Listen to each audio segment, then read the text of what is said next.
আমাকে কথা বলতেই হবে ইনশাআল্লাহ, কারণ আগামীতে আবার আপনাদের সাথে দেখা হবে কিনা আমি জানি না। কথা বলতেই হবে। বসেন, কেউ দাঁড়িয়ে থাকবেন না। আমি দেখতে পাচ্ছি বাংলাদেশের ভাগ্য আকাশে উত্তর গগনে কালো মেঘ জমা হয়েছে, ঝড়ের পূর্বাভাস লক্ষ্য করছি।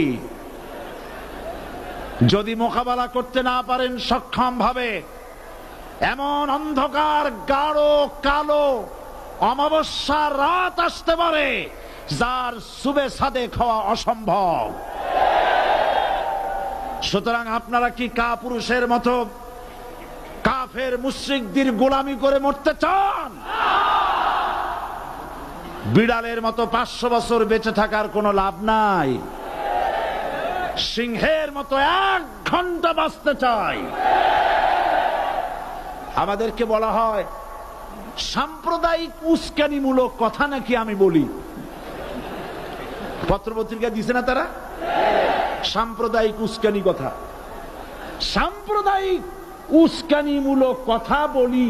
সেই জন্যই বোধহয় শত শত মুসলিম আমাদের কাছে এসে মুসলমান হয়। মানুষে আর বোকা বানানো যাবে না। যাবে কি? আর বোকা বানানো যাবে? তারপর বলছে কি? এরপরে বলছে আমাকে বলছে রাজাকার। শুনে রাখো চট্টগ্রামের লক্ষ লক্ষ জনতা, পার্লামেন্টে যখন আমাকে এই কথা বলা হয়েছিল, আমার পার্লামেন্টের কলিগ জাফরুল্লাহ চৌধুরী সাহেব বসে আছেন এখানে,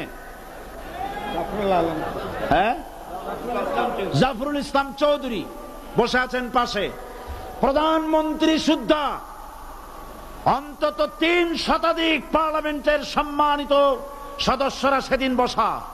1997 সনের বাজেট বক্তৃতা যখন আমি করতেছিলাম, ডক্টর কুদরতে খোদা, নাম রাখছে কুদরতে খোদা, আসলে গজবে খোদা।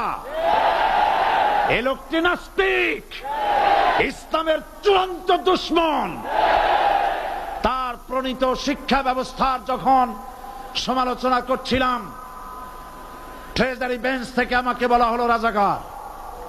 আমি আমার সমস্ত শক্তি একত্রিত করে বলেছিলাম শুধুমাত্র হিন্দুস্তানের রাজাকারেরাই আমাকে রাজাকার বলতে পারে। আমি বলেছিলাম 1973 সন পর্যন্ত আমি বাংলাদেশের কোন রাজনৈতিক দলের নেতা এবং কর্মী ছিলাম না। আমি রাজাকার নই। আমাকে রাজাকার বলে যদি তাকেও প্রমাণ করতে না পারে 10 কোটি টাকার মানহানি মামলা দায়ের করব। আমার এই বক্তব্য সারা দুনিয়া শুনেছে। পার্লামেন্টে আমার এই বক্তব্য রেকর্ড হয়ে আছে। সেদিন 3 শতাধিক পার্লামেন্ট মেম্বারের কেউ আমার চ্যালেঞ্জ গ্রহণ করেন নাই। যে কোনো ব্যক্তি পার্লামেন্টে গিয়ে আমার বক্তৃতা দেখে আসতে পারেন। এরপরে 1997 সনের 7 অক্টোবর দৈনিক জনকণ্ঠ পত্রিকা যখন আমার বিরুদ্ধে লিখল, সেই পত্রিকায় সাইদির ওপেন চ্যালেঞ্জ 8ম পাতা, 1997 7 অক্টোবর, এত বড় 2 কলমে হেডিং। সেখানে আমি বলেছি বাংলাদেশের সকল সাংবাদিক, গোয়েন্দা বিভাগ, বাংলাদেশের সকল বুদ্ধিজীবীকে আমি আমার পিরোজপুরে আমন্ত্রণ করছি।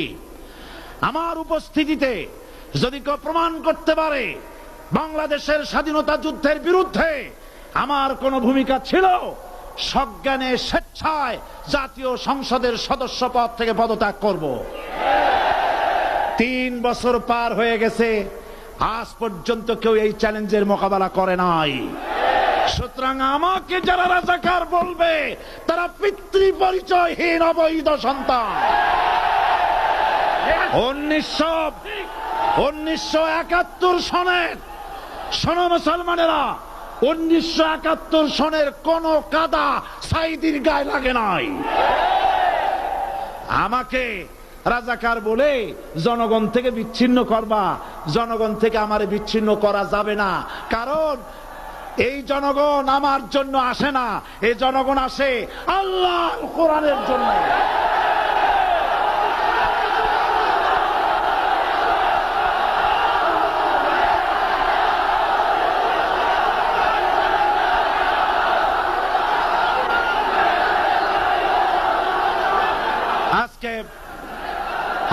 ইসলামের কথা বলে, যারা ইসলামের কথা বলে তারাই রাজাকার, তারাই মৌলবাদী।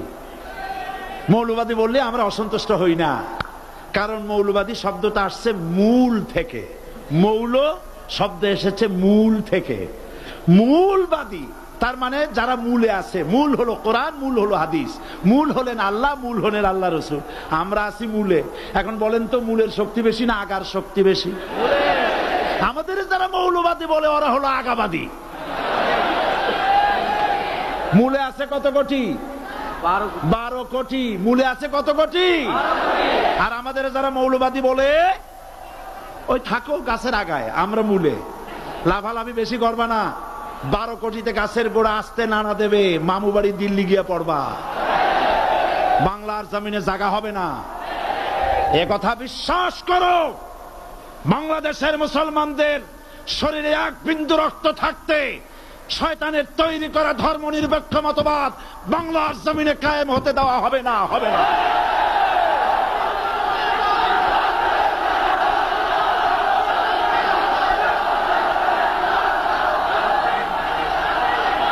রাসূল করিম সাল্লাল্লাহু আলাইহি ওয়াসাল্লাম কোরআন প্রতিষ্ঠার জন্য আন্দোলন করেছিলেন। আয়াতুল কুরসি আমাদের সে কথাই শিখেছে।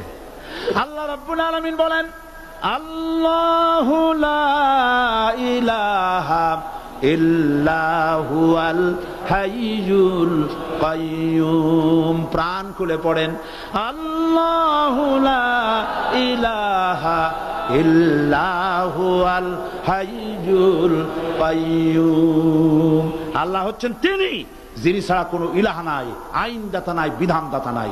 আমরা মানুষের তৈরি করা আইন মানি না। 12 কোটি মুসলমানের দেশে আইন তৈরি করবে মানুষ, আমরা মানব না।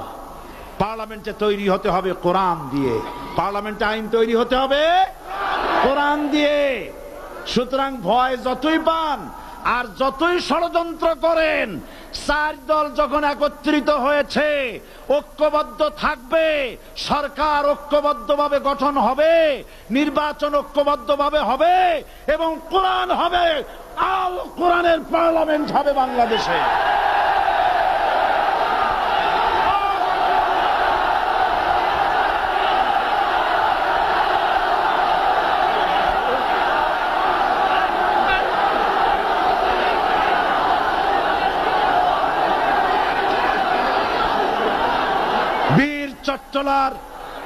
বীর চট্টলার মুসলমানেরা, বীর চট্টলার মুসলমানেরা স্বাধীনতার ঘোষণা এই চট্টগ্রাম থেকে স্বাধীনতার মহান ঘোষক প্রেসিডেন্ট জিয়াউর রহমান সাহেব দিয়েছিলেন।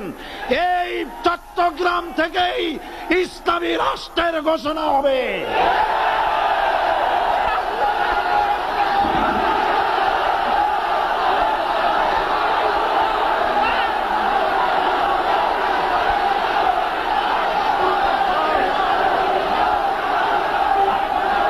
আশাবাদী আপনারা অবশ্যই তা পারবেন। আমি 100% বিশ্বাস করি ইনশাআল্লাহ।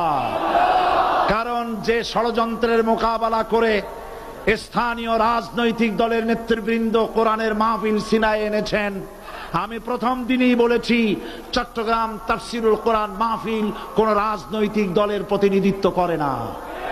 এটা কোন জামাত শিবিরের একক সম্পদ নয়, এটা চট্টগ্রামের মুসলমানদের কলিজার টুকরা তাফসিরের মাহফিল। সুতরাং এই মাহফিল চট্টগ্রামে থাকবে ইনশাআল্লাহ কিয়ামত পর্যন্ত। 144 ধারা 288 হয়ে গেছে, ষড়যন্ত্র পায় পায় চলে গেছে। আমি ওই সব ছেলেদের বলি, সরকারি দলের ছাত্র হইয়া মুসলমানদের বিপক্ষে যাইও না।